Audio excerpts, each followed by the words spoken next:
참 예수님, 오늘은 10월 26일입니다. 연중 제30주간 월요일이죠. 오늘은 복음화를 묵상하고 다짐하는 이 전교 생활에 남은 과제로서 냉담자 문제를 생각해 보고자 합니다. 신앙생활을 쉬고 있는 교우를 냉담교우라고 부르는데 그 비율이 무려 80%를 웃돕니다.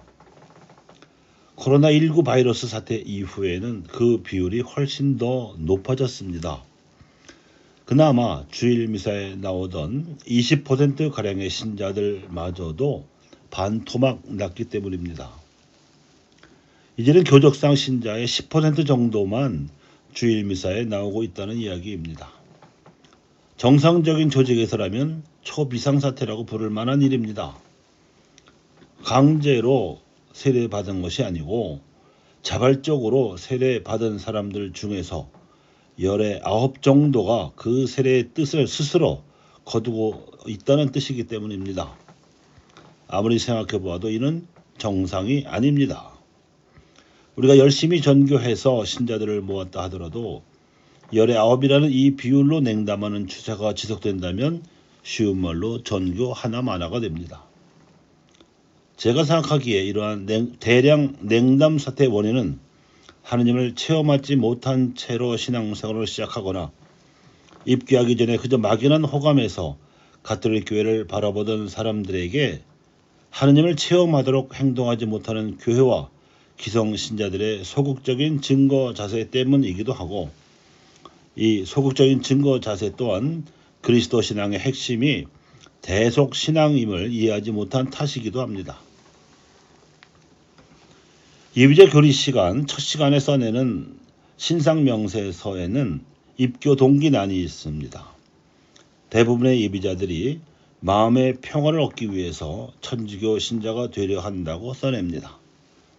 그리고 예비자 교리를 듣고 세례를 받은 후에도 겨우겨우 주일 미사만 다니는 정도로는 이 동기가 성숙되기 어렵습니다.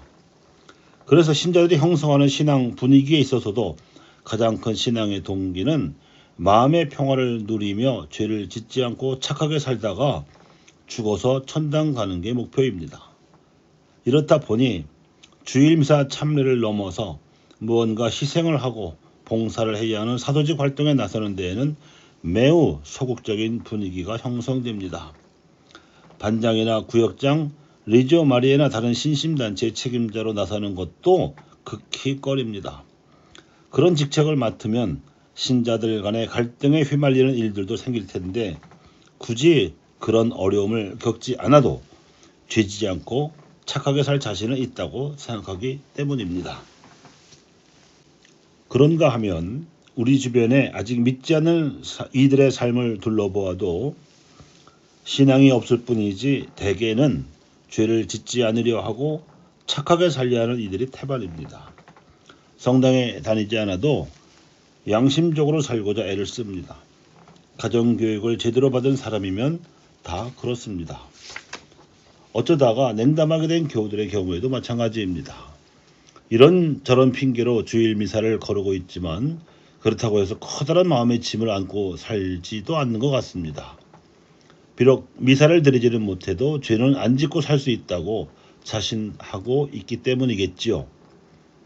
이렇게 믿고 안 믿고 또 다니고 안 다니는 차이가 별로 없습니다. 오히려 기준이 비슷합니다. 죄 안 짓고 착하게 살면서 마음의 평화를 누리자는, 한마디로 열심히 성당에 다니는 신자들에게서나 냉담하는 신자들에게서나 심지어 믿기를 미루고 있는 경우로 하더라도 예수님의 자리가 없는 겁니다. 믿으나 안 믿으나 다 착하게 사는 게 목표이기 때문에 그렇습니다. 성경도 읽어보고 강론을 듣기도 하지만 예수님이 누구신지도 제대로 알지 못하기 때문이고 굳이 그럴 필요를 느끼지 못하기 때문이기도 합니다.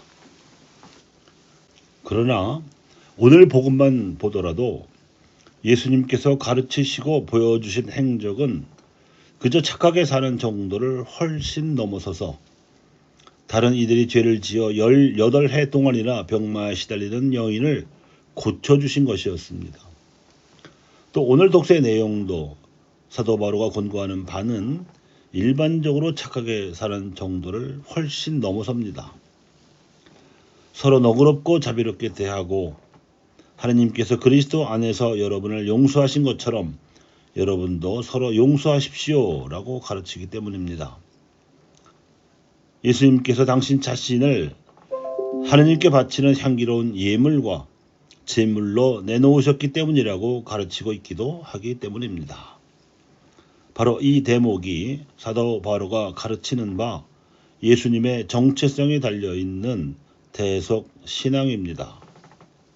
예수님 당신 자신은 아무 죄가 없지만 다른 이들이 지은 죄를 그 때문에 세상이 어지럽고 그 죄의 악한 결과를 짊어지고 희생당하는 이들이 고통스럽기 때문에 대신 죄의 대가를 치루어 하나님께 바치는 예물과 제물이 되는 것이 대속신앙입니다.